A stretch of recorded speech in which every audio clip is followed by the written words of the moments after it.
Ito naman second step mga ka-idol. Salpak yun dito mga ka-idol. Pag lumabas dito sa kabila mga ka-idol, sinampak na ito mga ka-idol. Lagyan ng konting luwa mga ka-idol para magsulod mga ka-idol. Ganyan ka-idol.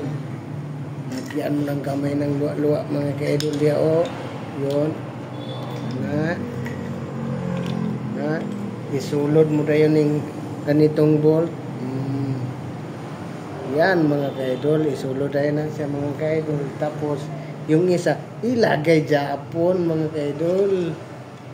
Yun. Ganyan talaga mga ka-idol. Yung buhay ng pobre mga ka-idol. Kahit anong bagay magawa niya mga ka-idol.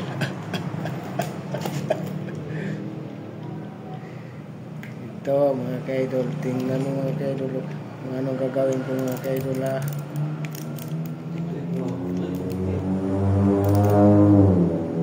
Parang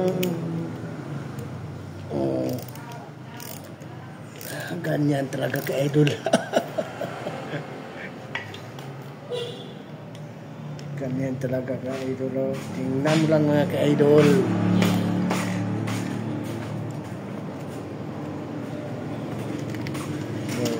Tapos ka-idol ito lagay tuwang. Okay mga ka-idol, bye bye mga ka-idol.